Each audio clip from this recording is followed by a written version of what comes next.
Hello YouTube, my name is Marie. Today we are going to talk about my 5 most memorable K-drama villains. And when I say villain, I actually mean the villain of the story. I'm not talking antagonist, I'm not talking just like that character that kind of bullied them but then became their friend. Like, I'm not talking morally gray characters, I'm talking about villains. But I have a disclaimer. Of course, there's always a disclaimer when we have these opinion type list videos. These are just my own personal opinions. So if you have a villain that you like a lot more and you think it should be like the most memorable villain for someone, maybe leave it below. Maybe I haven't watched the series, or I might have forgotten.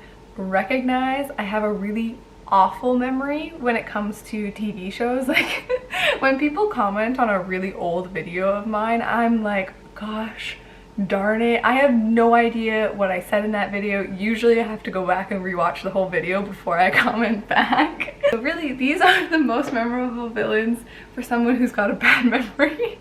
And they're also in no particular order. So the first show I'm going to talk about is Itaewon Class.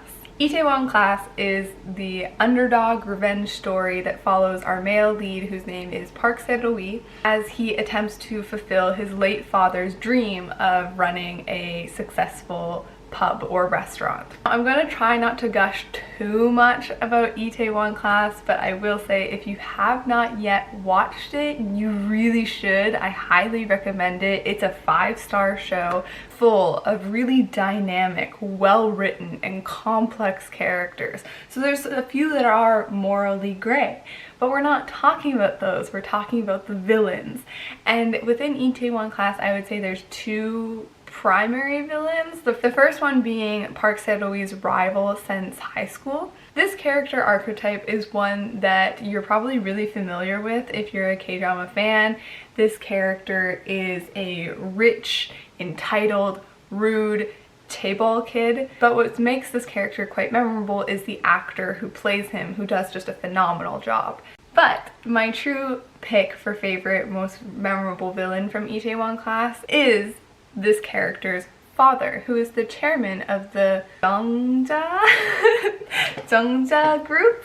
This character and this actor just exudes power and authority in the scenes that they're in. He will not hesitate to squash you like a bug if he thinks you're at all a threat to him.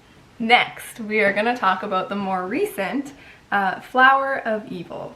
Now, Flower of Evil is a romance, crime, thriller drama that follows a psychopath, or I'd argue a sociopath, but we're not going to get into logistics here.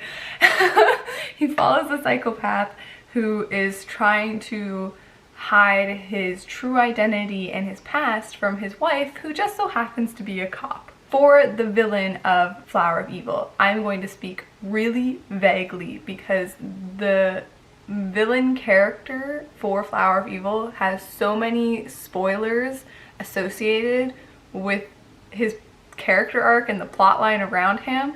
So I don't want to spoil it for anybody who hasn't seen the show, because part of Flower of Evil's charm is the roller coaster, is how many twists and turns there are within the series. Like, I was really on the edge of my seat watching Flower of Evil, and oh my god, crazy never looked so good. The villain is as smart, as cunning as our male lead, which just heightens the stakes for everything, because you don't know who's going to win in this showdown because they're so equally matched. And you know what they say, a hero is only as good as their villain, and that couldn't be more true in the case of Flower of Evil. Definitely worth a watch. For my next most memorable villain, we are going to talk about Come and Hug Me. And I feel like I do recommend Come and Hug Me quite a bit, but it doesn't seem to get as much recognition as I think it deserves. I'll link my review of it down below. Now, this series follows a cop who is trying to protect his childhood love from his serial killer father. Not only do you have like a really great dysfunctional relationship dynamic going on with this show, but it also has a really well executed discussion of nature versus nurture aka Are Criminals Born or Made, and that was really good. But the villain himself, like the father of our male lead, who is a serial killer, who's a violent, like visceral, like do it with their hands kind of serial killer, is terrifying. Everything about how the actor chose to portray this character was uncomfortable for me. Like the way he walked, his mannerisms, the look in his eyes. Like if I had the chance to meet this actor in person, I might not even bother with a signature. I might just run the other way.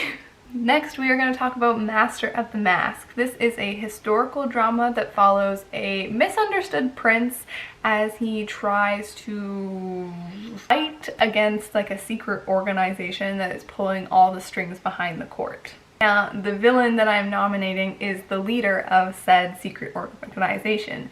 And what makes this villain so dang scary is his convictions. He's the type of villain who truly thinks what he's doing is for the betterment of the whole, and he really thinks he's justified.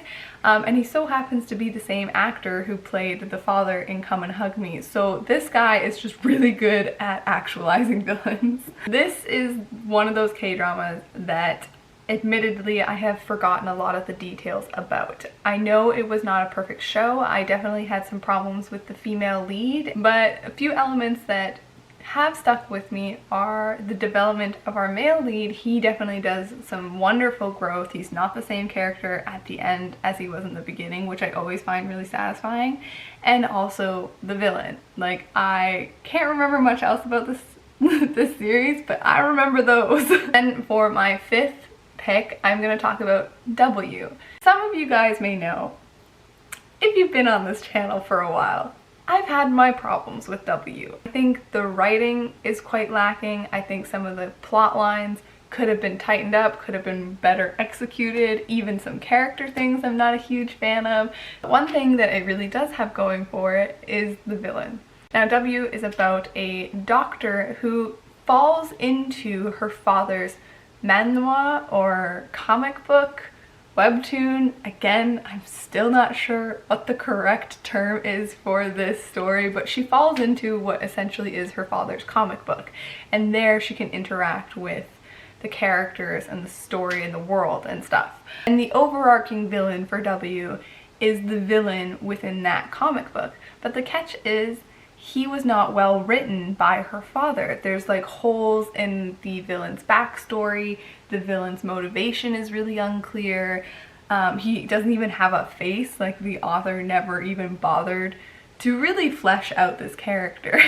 Which, if you think about it, the fact that the villain within a story that I think the writing is lacking was created by bad writing is kind of ironic. But I did love how this villain existed for the purpose of harming male leads' loved ones. It was like this really personal, really intense threat. Like, you knew you couldn't argue with this villain. You couldn't talk this villain out of anything because that was his purpose for existing, and I found that to be quite terrifying. Alright, now I actually have two bonuses. Is a bonus because it's not finished yet. I have not watched the entire series, so I can't really judge whether or not this villain will continue to be so good, but at the moment, the villain within Tale of Nine Tailed has stolen my heart, similar to the villain in Flower of Evil. I love to hate him. Crazy never looked so good. Also has a power set that I always find very terrifying whenever a villain can do this, and that is like the power of suggestion. Like, he's able to tell people like, oh, you feel like killing yourself today, and then they try and do that. Or like, oh, I feel tired today, and then they just fall asleep. Like, I find that power of suggestion really scary. Alright, you guys, that's everything from me. Please let me know some of your most memorable villains down below. And again, I'm sorry if I missed yours. I've got a bad memory and I watch a lot of K-dramas. But that should just prove how good these villains actually are in my mind, because they have stuck with me. I have been able to remember them. Okay, so have a good day, have a good night, bye!